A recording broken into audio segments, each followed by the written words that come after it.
What's up everyone, I'm Gooshy, and in this video I'm going to be giving you 3 tips to help you guys not die in Outriders. Coming from the demo, which was capped at World Tier 5, going to the full game where World Tier can cap all the way to 15, I ended up dying a lot more, and I had to change my playstyle and think more methodically on how to engage each situation. So with that, let's get started.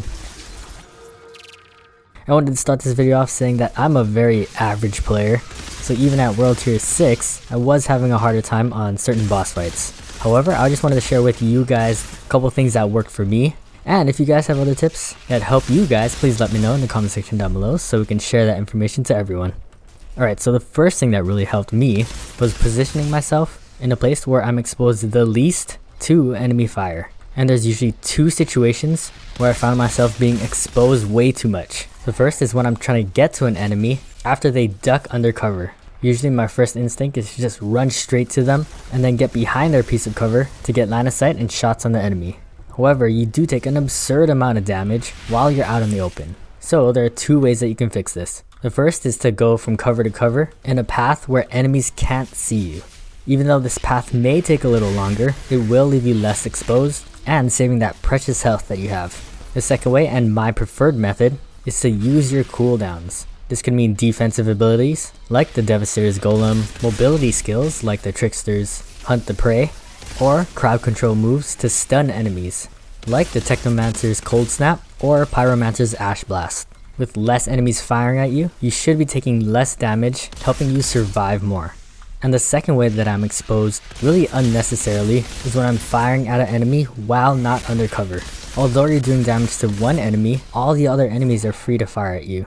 However, if you are under cover, only half your body is exposed, making you less likely to get hit by bullets. The only exception to this is that if you break line of sight from the other enemies and still have the enemy that you're firing at isolated from everyone else, you should only be getting shot by one enemy. So in short, just stop trying to take unnecessary damage.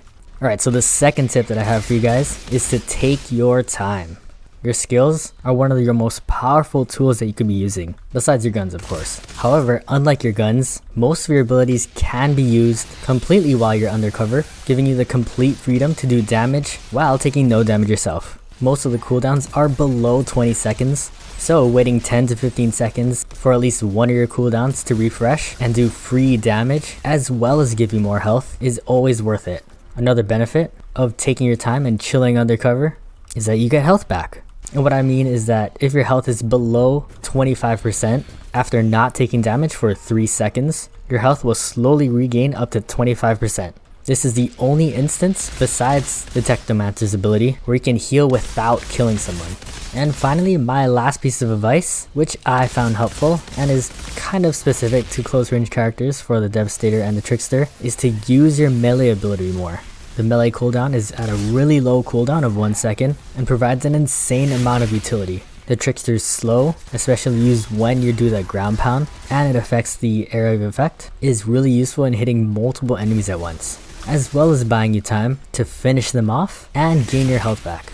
Another really good melee ability is the Technomancer's Freeze, which will freeze enemies in place and is probably one of the best melee abilities. For you Pyromancers and Devastators, even though the status effect isn't as good, meleeing an enemy does have its benefits by doing damage scaled by your anomaly power, as well as stunning enemies for a couple seconds. Again, I wanted to let you guys know that these are mostly rules of thumb and are only tips that has helped me while playing the Trickster. I've got to admit I haven't gotten to the higher world tiers yet, mostly because I've been having a hard time connecting to the servers, so this might change as I reach higher tiers. Lastly, along with these tips, I want to go over the playstyle that I've been using, which again is very specific to the Trickster. The abilities that I'm using are Temporal Blade, Hunt the Prey, and Twisted Rounds. I've been switching weapons depending on which one's the highest, so weapons are a little less important. However, since the Trickster gets buffs to shotgun damage, I always have a shotgun on hand. And so this playstyle that I use is kind of a hit and run tactic. As mentioned before, closing the distance to enemies to avoid damage is really helpful. So using Hunt the Prey with a really low cooldown of 11 seconds is used to get close to enemies and do quick damage with my shotgun. An important thing to note is that I always try to teleport to an enemy that is isolated from everyone else. Once I kill everyone in the area, I try to take cover and make sure that no one's shooting me from behind, then switch to a longer ranged weapon with twisted rounds to wait for my Hunt the Prey cooldown. If I need big bursts of damage, or if I catch enemies in their spawn, I use Temporal Blade to do big area of effect damage and regain my health back.